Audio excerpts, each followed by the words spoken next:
Atau ada istilah anyep tadi karena ini ibu kota pindah atau gimana?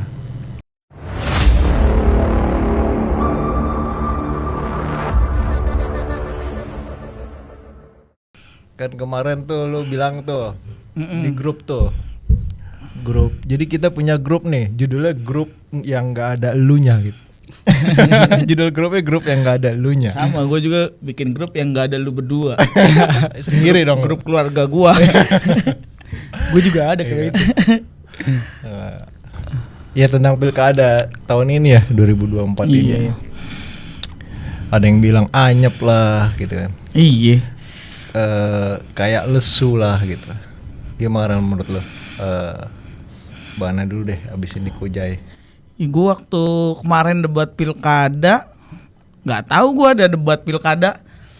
Padahal kalau sosmed gue ya, Twitter, TikTok, isinya ya banyak tentang politik. Tapi gue pengen nggak tahu tentang politik apa tentang? Ya yang lain ada, tapi kan nggak gue omongin ya kan. Oh gitu. Lu belum punya gacuan kali? Iya, gue tuh manusia yang kompleks. Oh gitu. Asik. Kenapa kau bisa gitu? Ada sisi politiknya, ada sisi ininya. Ininya tuh apa? Tanya besar itu.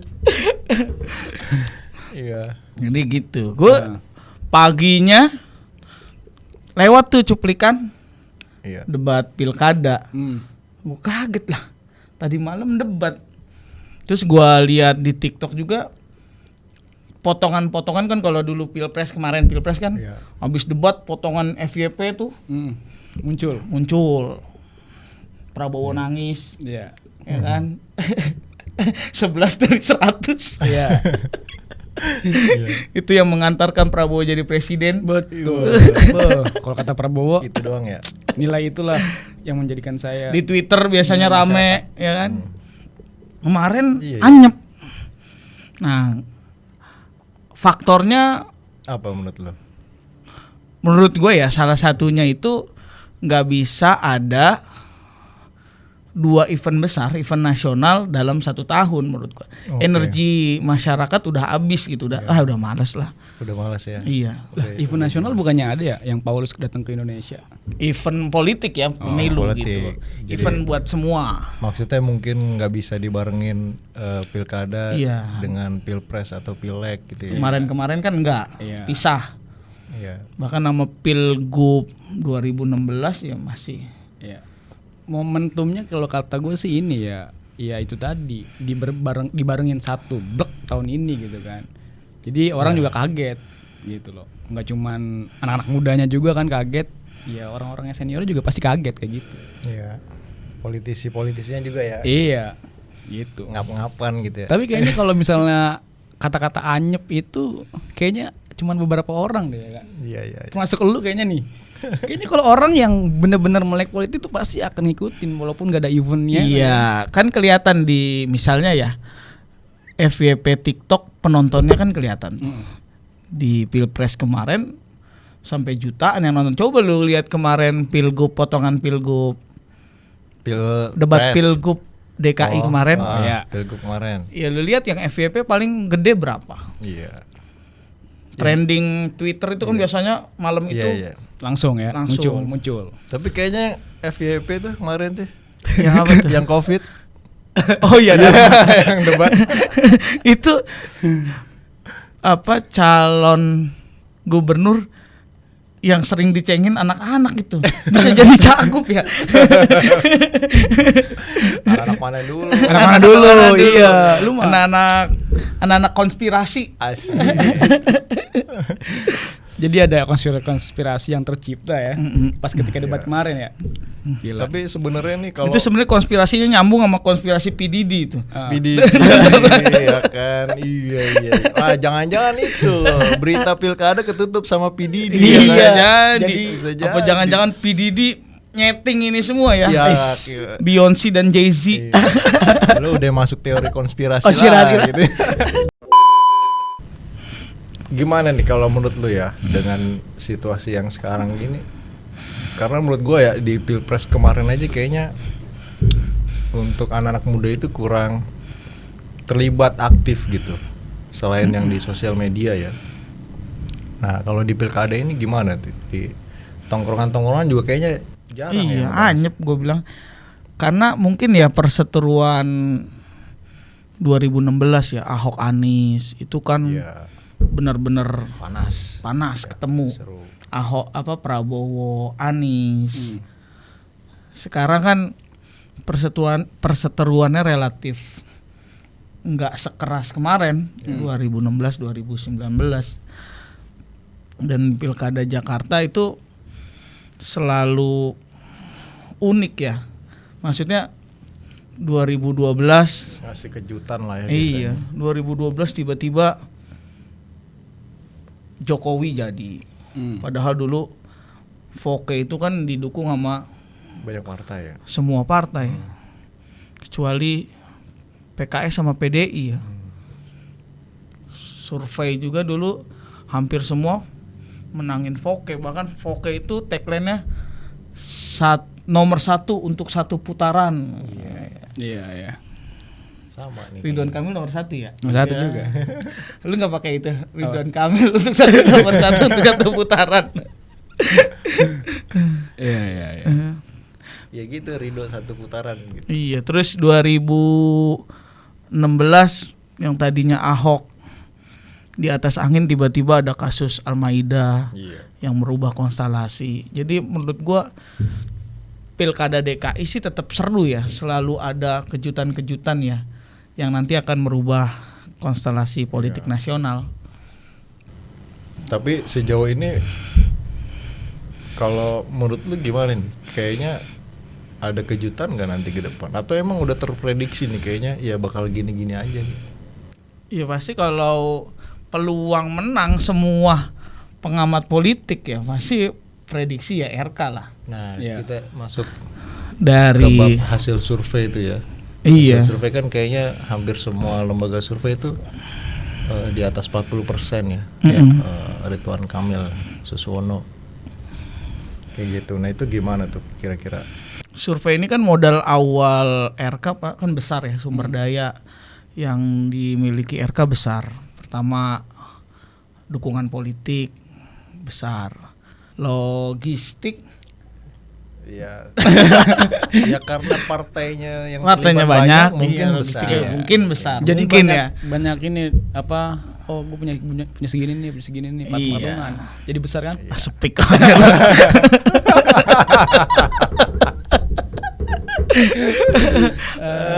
Gue lurusin lu. Untuk modal awal ya justru semua ya nggak kaget lah survei Ridwan Kamil segitu. Justru ini jadi apa ya, alarm buat Ridwan Kamil malah. Dia belum nyampe 50% kan dengan sumber daya itu semua.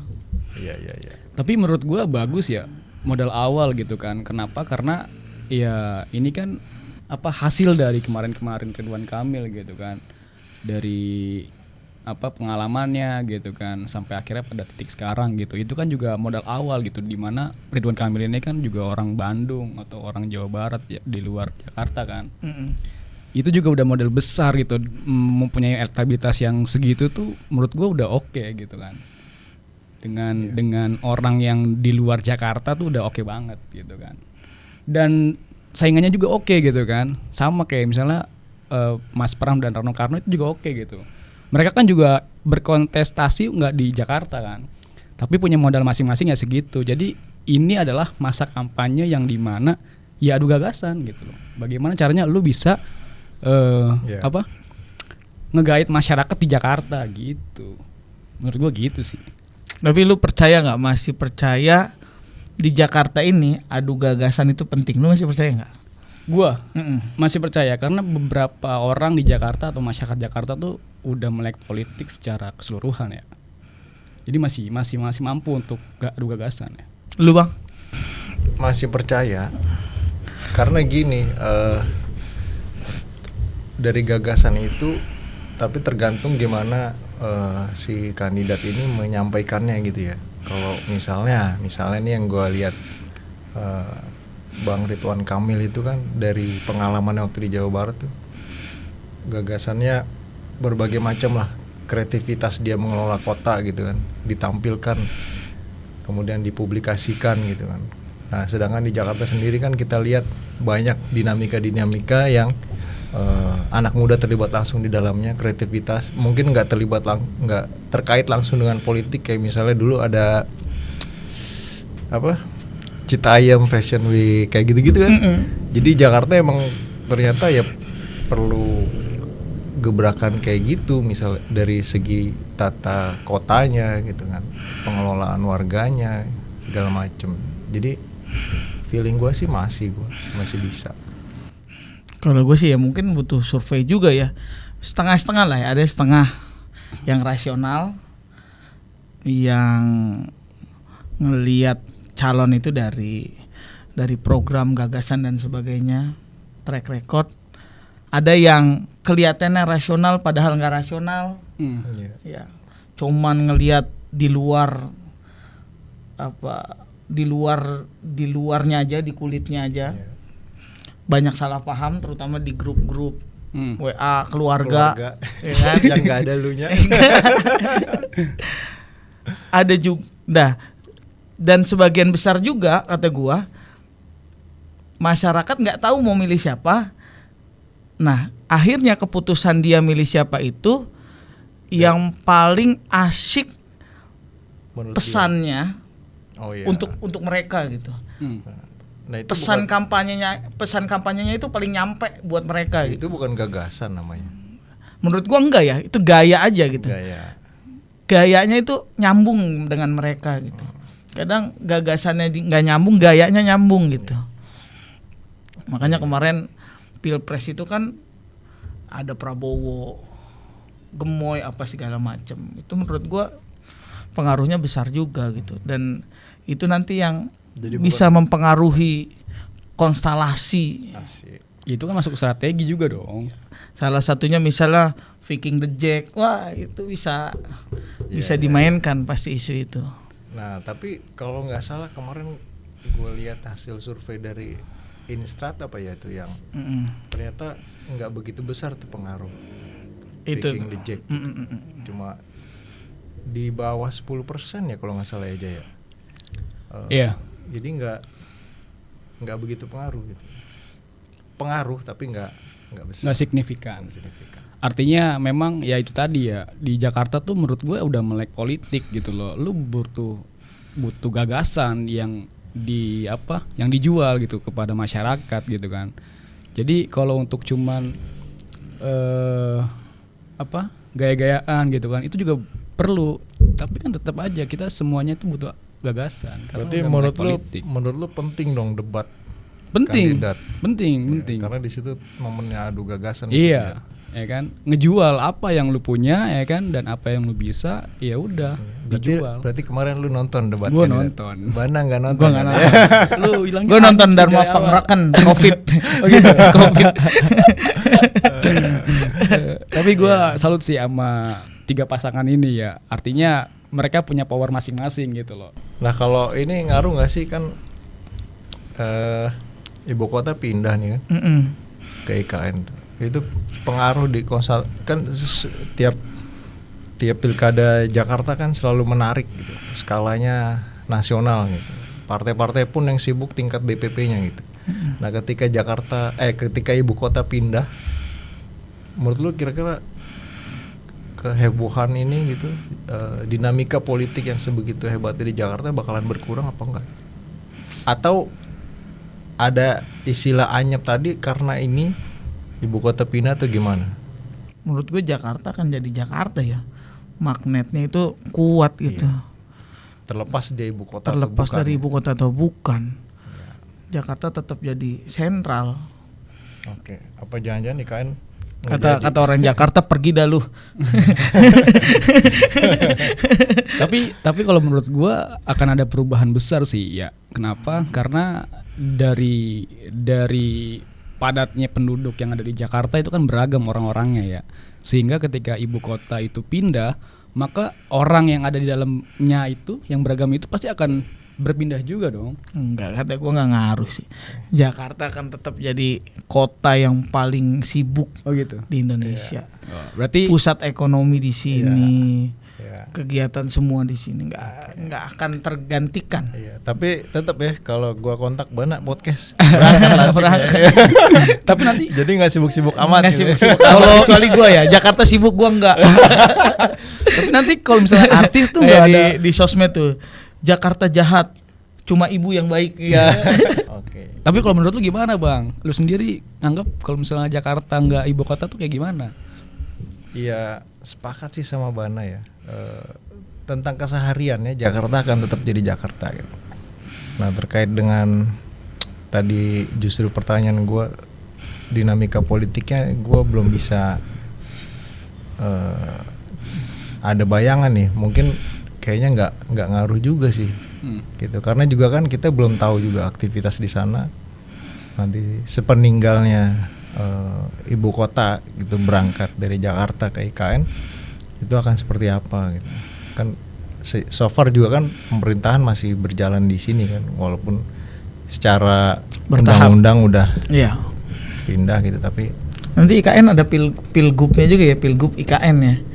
Kapan mulainya tuh ya pilgub IKN gitu? Setelah disahkan jadi ibu kota. Ya mungkin ini kali ya ngomongan tongkrongan kita lah ya. Mungkin Iya. nanti akan ada sesi selanjutnya gitu ya. Ya nggak bang? ya, Kita nongkrong aja kali ya. nongkrong aja. Bukan podcast ini. Nongkrong yang dikasih mic aja Iya. sama kamera. Nongkrong podcast ketemu lulu pada disangka gue menteng, ketemu siapa Iya, ini, iya, ketemu iya, Megawati iya, iya. kayak menteng. Gua ada pantun nih. Apa tuh? Indonesia negara hukum. Asik. Jangan asal buang sepatu. Wassalamualaikum warahmatullahi wabarakatuh. Kayak bapak-bapak ini, bapak-bapak sambutan pilkada pakai pantun.